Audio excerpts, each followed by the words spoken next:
Magandang hapon mga kabay. So ito po yung pangalawa ko na repair nitong araw na to mga kabay. Bali gumagana po siya, yung nga lang mahina po yung hammer. So titingnan ko na lang mga kabay kasi wala naman sinabi yung customer ko nung sira. Ngayon inalam ko lang po, ayan nakasaksak po yan. Gumagana po siya mga kabay.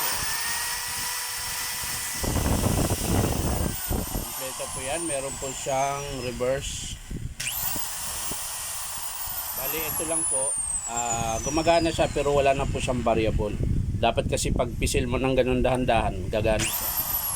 Ito hindi oh. Ayan.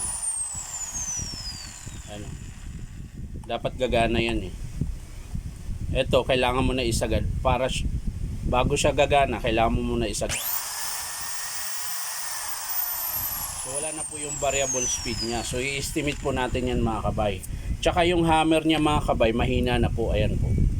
Titesting po natin yung hammer. Ayan, wala. Ayan, diin na po yan. Wala pong ingay. Ayan, ito po yung drill. Nawala siya. So, check natin yung spindle gear nito mga kabay. Baka pudpud na. So, tara, samahan nyo po ako. So, yan mga kabay, nabuksan ko na po. Sumabit pa yung isang ayun mga kabay, pudpud po. Ayun o. Wala na pong ngipin, pudpud na po, pantay na siya. So kaya wala na po siyang hammer. So ang papalitan dito mga kabay, ito po yung spindle, ayan. Magka-partner po kasi yan. Pag nagpang-abot po yung dalawang gear na yan, magkikiskisan po yan. Yun po yung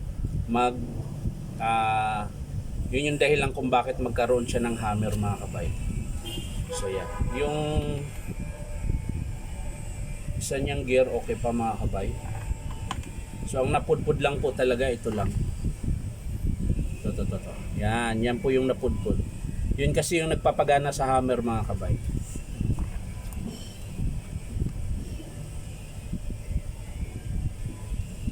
So shafting, ayan. So magpapalit siya ngayon.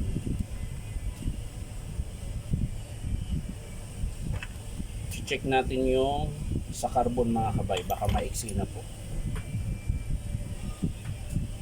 Baka mawala.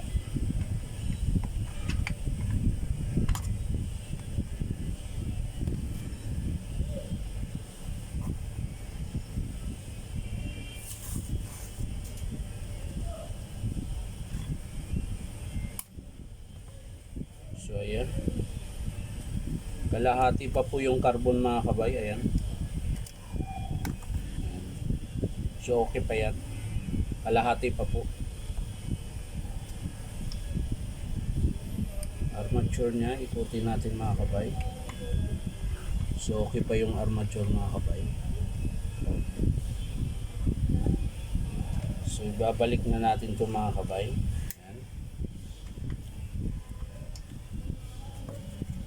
Dahil wala naman pong problema dito. Ayan.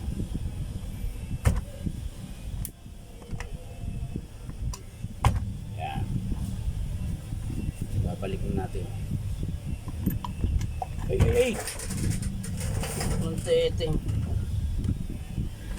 Dito lang nahulog. Kaloko pa rin. Ayun. Sasara na natin mga kabay at tapos na yung ating pag-i-estimate. Ang tanong nito mga kabay, kung may pyesa pa ba ito? Yan ang malaking tanong.